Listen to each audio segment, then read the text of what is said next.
नमस्कार, आप देख रहे हैं एसबीटी न्यूज और पेश है इस वक्त राजस्थान की खास खबरें। श्रीगंगानगर अखिल भारतीय कांग्रेस कमेटी के पूर्व राष्ट्रीय अध्यक्ष राहुल गांधी शनिवार सुबह करीब 11 बजे श्रीगंगानगर से सूरतगढ़ के लिए रवाना हो गए। वे वहां से हवाई मार्ग से किशनगढ़ के लिए रवाना होंगे। राहुल शनिवार को अजमेर के रूपनगढ़ में ट्रैक्टर रैली तथा नागौर जिले के मकराना में किसान महापंचायत को संबोधित करेंगे। राहुल के साथ मुख्यमंत्री अशोक गहलोत और प्रदेशाध्यक्ष गोविंद सिंह डोटासरा भी एक ही वाहन में सूरतगढ़ रवाना हुए। चूरू जिले के रतनगढ़ में रिको स्थित एक फैक्ट्री में देर रात आग लग गई। आग लगने से फैक्ट्री में रखा लाखों का प्लास्टिक दाना जल गया। इस दौरान फैक्ट्री में खड़ी कार भी जलकर राख हो गई। दमकल कर्मियों ने करीब 1 घंटे की मशक्कत के बाद आग पर काबू पाया। हादसे में किसी तरह की कोई भी जनहानि नहीं हुई है। कांग्रेस नेता राहुल गांधी के राजस्थान दौरे पर प्रतिक्रिया देते हुए भाजपा प्रदेशाध्यक्ष सतीश पूनिया ने कहा कि कांग्रेस के पूर्व राष्ट्रीय अध्यक्ष राहुल गांधी बताएं कि राज्य के सभी किसानों का कर्ज कब माफ होगा। उन्होंने कहा कि राहुल गांधी केंद्र सरकार जन कल्याणकारी योजनाओं को लेकर तो हमला करते हैं, लेकिन राजस्थान के किसानों की कर्जा माफी पर कुछ नहीं बोलते। जोधपुर के कमला नेहरू नगर तृतीय में देर रात रुई का एक गोदाम धधक उठा। तेजी से भभकी आग के विकराल रूप धारण करने से क्षेत्र में एक बार अफरा तफरी मच गई।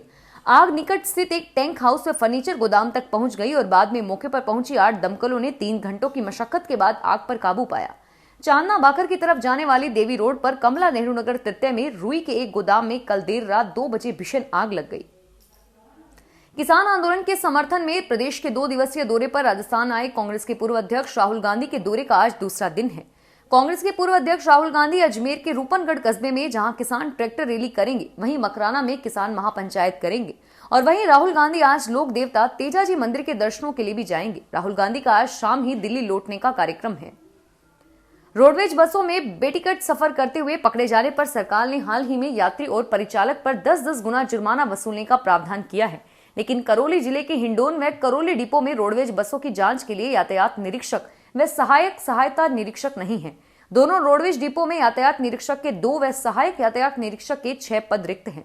डिपो की यातायात शाखा में एक यातायात निरीक्षक को प्रबंधक का भी कार्य संभालना पड़ रहा है। डिपो में निरीक्षकों के बिना उड़न दस्तों द्वारा बसों का औचक निरीक्षण प्रभावित हो रहा है। राजस्थान लोक सेवा आयोग के तत्वाधान में 18 फरवरी से सहायक वन संरक्षक और फॉरेस्ट रेंज अधिकारी प्रतियोगी परीक्षा 2018 प्रारंभ होगी। परीक्षा 26 फरवरी तक कराई जाएगी और आयोग ने वेबसाइट पर प्रवेश पत्र अपलोड कर दिए। सचिव शुभम चौधरी ने बताया कि अभ्यर्थियों को 1.5 घंटा पूर्व परीक्षा केंद्र में उपस्थित होना होगा। अभ्यर्थियों को प्रवेश पत्र, एक फोटो और मूल पहचान पत्र अनिवार्य साथ रखना होगा। पूरे प्रदेश में लगातार एसीबी ताबड़तोड़ कार्यवाही कर घूसखोरों को पकड़ रही है, लेकिन घूसखोर अधिकारियों में शायद कोई भय नहीं है, बल्कि घूसखोर अफसर भी अब बेखौफ और हाईटेक होते जा रहे हैं। घूसखोरों ने घूसखोरी का नया तरीका इजाद कर लिया है और अब घूसखोर अफसर सीधे ऑनलाइन रिश्वत ले रहे हैं। बाकायदा पेटीएम से रिश्वत ली जा रही है और इसका खुलासा उस समय हुआ जब कोटा एसीबी ने शिक्षा विभाग के अतिरिक्त ब्लॉक शिक्षा अधिकारी और कैशियर को 10,000 की रिश्वत देते हुए ट्रैप किया। कोटा ग्रामीण के मंडाना को लूटने वाले बदमाश कितने बेखौफ थे, इसका अंदाजा इस बात से लगाया जा सकता है कि जब कोटा ग्रामीण पुलिस ने उन्हें मध्य प्रदेश में पकड़ा तो किसी फिल्मी अंदाज में बदमाशों ने पुलिस कांस्टेबल की कनपटी पर लोडेड पिस्तौल तान दी और दूसरे कांस्टेबल पर पत्थर से वार किया। कुछ देर तक बदमाशों और कोटा ग्रामीण पुलिस के बीच गुत्थम गुत्था होती रही और इसी बीच 2 बदमाश मौके से फरार होने में कामयाब हो गए, लेकिन 3 बदमाश फिरोज, सोहिल और जावेद पकड़े गए। देश के 112 आशान्वित जिलों में शामिल करौली जिले की नीति आयोग की गाइडलाइंस के आधार पर कृषि एवं जल संरक्षण के क्षेत्र में उत्कृष्ट कार्य करने पर नीति आयोग भारत सरकार के मुख्य कार्यकारी अधिकारी अमिताभ कांत ने पत्र लिखकर प्रशंसा की और साथ ही जिले को अतिरिक्त 3 करोड़ रुपए का आवंटन किया। भारत सरकार के मुख्य कार्यकारी अधिकारी ने राजस्थान सरकार के मुख्य सचिव निरंजन कुमार आर्य को पत्र लिखकर करौली जिले में नवंबर-दिसंबर 2020 में कृषि व जल संरक्षण के बेहतरीन कार्यों की प्रशंसा की।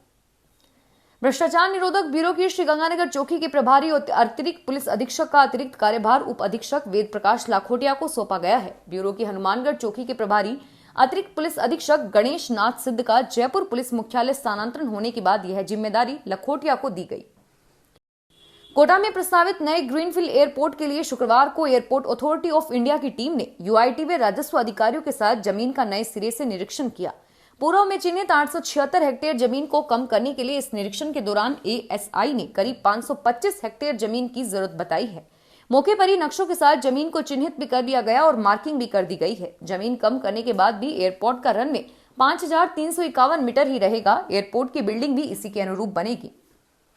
केंद्रीय बजट में वित्त मंत्री निर्मला सीतारमण ने देश में 7 मेगा टेक्सटाइल पार्क खोलने की घोषणा की है और इसके साथ ही जोधपुर में टेक्सटाइल इंडस्ट्री से जुड़े हुए लोगों में उम्मीद जगी है कि इन 7 मेगा टेक्सटाइल पार्क में एक टेक्सटाइल पार्क जोधपुर में खुल सकता है।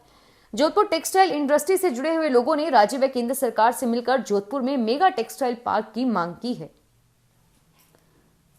जनता ने उसके सिर जीत का सेहरा बांधा, लेकिन अपने इलाके की जनता की मुश्किलों और उनके लिए निर्मित और प्रस्तावित दीर्घकालीन योजनाओं और मूलभूत सुविधाओं को लेकर विधानसभा में वे सरकार से सवाल नहीं कर रहे हैं। सत्ता पक्ष के सुदर्शन सिंह रावत, विपक्ष के सुरेंद्र सिंह राठौड़ अब तक सदन में चुप्पी साधे ही बैठे रहे। इसके उलट राजसमंद संसदीय क्षेत्र की नेता दिया कुमारी अपनी ही पार्टी की केंद्र सरकार से अब तक 79 सवाल कर चुकी है। ताजा बजट सत्र में उन्होंने मोदी सरकार से 8 सवाल पूछे हैं।